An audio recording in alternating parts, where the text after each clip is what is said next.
From WWL-TV, Louisiana's news leader, this is Channel 4's Eyewitness Morning News. Right now we're at 8:08. If we learn nothing else, last week's presidential election did make one thing crystal clear. There are deep political divisions in this country. Later on today, Washington's leading political strategists and analysts will get together at Tulane University for a bipartisan political summit to reflect on the election's outcome and to explore this country's political future.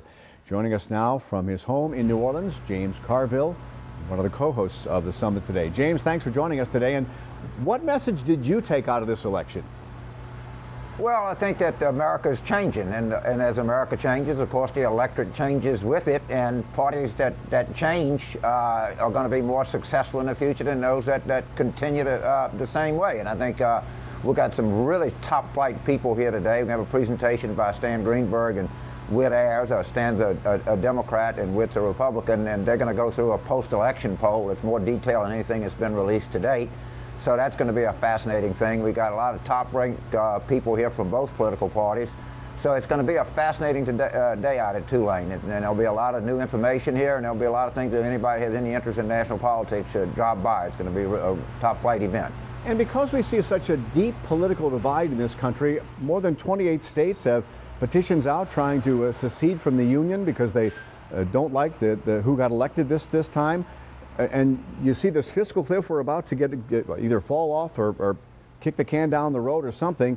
I mean, there's divisions in Congress, the chasm with the Congress and the White House. Are you optimistic at all about the future? Well, first of all, we shouldn't overstate what it is. There are people in 28 different states that want to secede. They're not 28 different states that want to secede. No, I understand. Petitions in 28 states. Well, I mean, again, I just thought I'd tell you we should.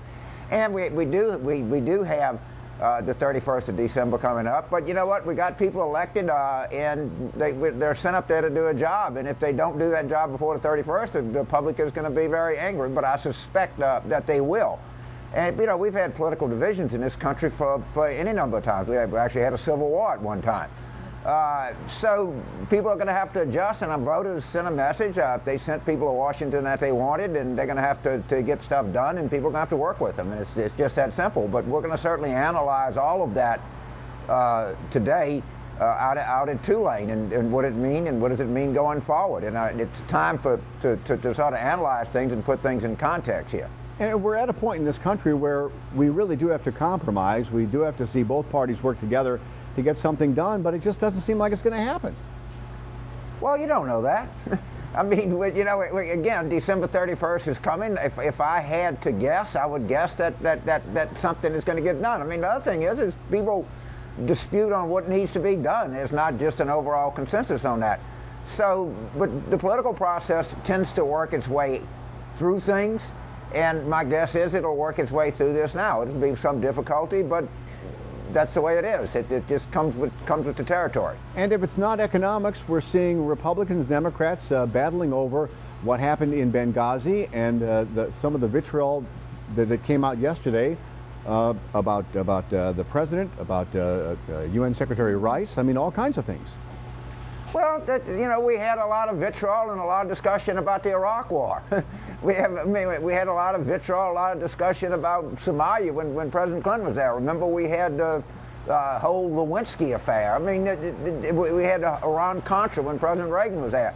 I mean, we got to step back and think that we've had political arguments in this country before. We've had political division in this country before. We've had sustained attacks on presidents of both parties before.